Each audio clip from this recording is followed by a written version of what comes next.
Asia Cup 2025 ആവേശകരമായ India versus Pakistan final മത്സരം കാണാനുള്ള ലിങ്ക് അന്വേഷിച്ചു വന്നവരാണെങ്കിൽ ഇപ്പോൾ തന്നെ ഈ ചാനൽ മറക്കാതെ സബ്സ്ക്രൈബ് ചെയ്തു വയ്ക്കുക. ഇല്ലെങ്കിൽ ഈ ലിങ്ക് വർക്കാവുന്നതല്ല. ഈ വീഡിയോയിൽ ഇന്ത്യ വേഴ്സസ് പാകിസ്ഥാൻ മത്സരം എങ്ങനെ നിങ്ങളുടെ ടിവിയിലും മൊബൈലിലും HD ക്വാളിറ്റിയിൽ പരസ്യമില്ലാതെ കാണാമെന്നുള്ള വിവരങ്ങളാണ് നമ്മൾ ഈ വീഡിയോയിൽ നോക്കാൻ പോകുന്നത്. അപ്പോൾ എല്ലാവരും ഈ വീഡിയോ മുഴുവനായി കാണാൻ ശ്രമിക്കുക.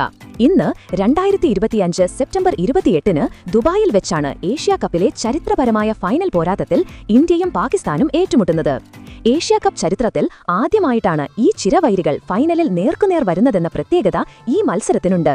ക്രിക്കറ്റ് ലോകം കാത്തിരിക്കുന്ന ഈ കലാശ പോരാട്ടത്തിൽ ആര് കിരീടം നേടുമെന്നറിയാൻ ഇനി മണിക്കൂറുകൾ മാത്രമേ ബാക്കിയുള്ളൂ.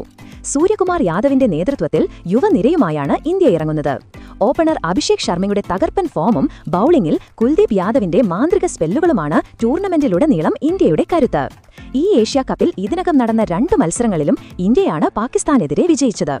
എങ്കിലും ഫൈനലിൽ ഷഹീൻ ഷാ അഫ്രീദി, ഹാരിസ് റൌഫ് എന്നിവരുടെ പേസ് ആക്രമണത്തെ ഇന്ത്യയുടെ യുവ ബാറ്റിംഗ് നിര എങ്ങനെ നേരിടുമെന്ന് കണ്ടറിയണം.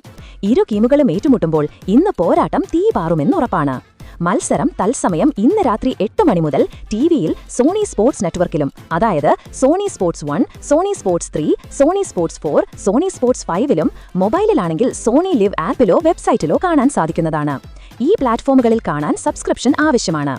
എയർടെൽ, ജിയോ, വി പോലുള്ള ചില ടെലികോം ദാതാക്കളുടെ റീചാർജ് പ്ലാനുകൾക്കൊപ്പം സോണി ലിവ് സബ്സ്ക്രിപ്ഷനുകൾ സൗജന്യമായി ലഭിക്കാൻ സാധ്യതയുണ്ട്. ഇനി ഇതുമില്ലാതെ സൗജന്യമായി മത്സരം കാണാൻ നിങ്ങൾ ചെയ്യേണ്ടത് ഇത്രമാത്രമാണ്. ഈ വീഡിയോയുടെ താഴെ കമന്റ് ബോക്സിലും ഡിസ്ക്രിപ്ഷനിലും ഇന്നത്തെ ഈ മത്സരം ലൈവ് കാണാനുള്ള ലിങ്ക് നമ്മൾ കൊടുത്തിട്ടുണ്ട്. പക്ഷേ നിങ്ങൾ ഒരു കാര്യം പ്രത്യേകം ശ്രദ്ധിക്കുക. ഈ ചാനൽ സബ്സ്ക്രൈബ് ചെയ്തവർക്ക് മാത്രമേ ഈ ലിങ്ക് വർക്ക് ചെയ്യുകയുള്ളൂ.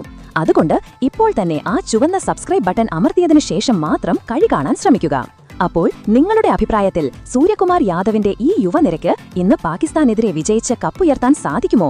നിങ്ങളുടെ അഭിപ്രായങ്ങൾ താഴെ കമന്റ് ചെയ്യുക. മാത്രമല്ല, ഇതുപോലെയുള്ള കൂടുതൽ ക്രിക്കറ്റ് വാർത്തകൾക്കായി ഈ ചാനൽ മറക്കാതെ സബ്സ്ക്രൈബ് ചെയ്യുക.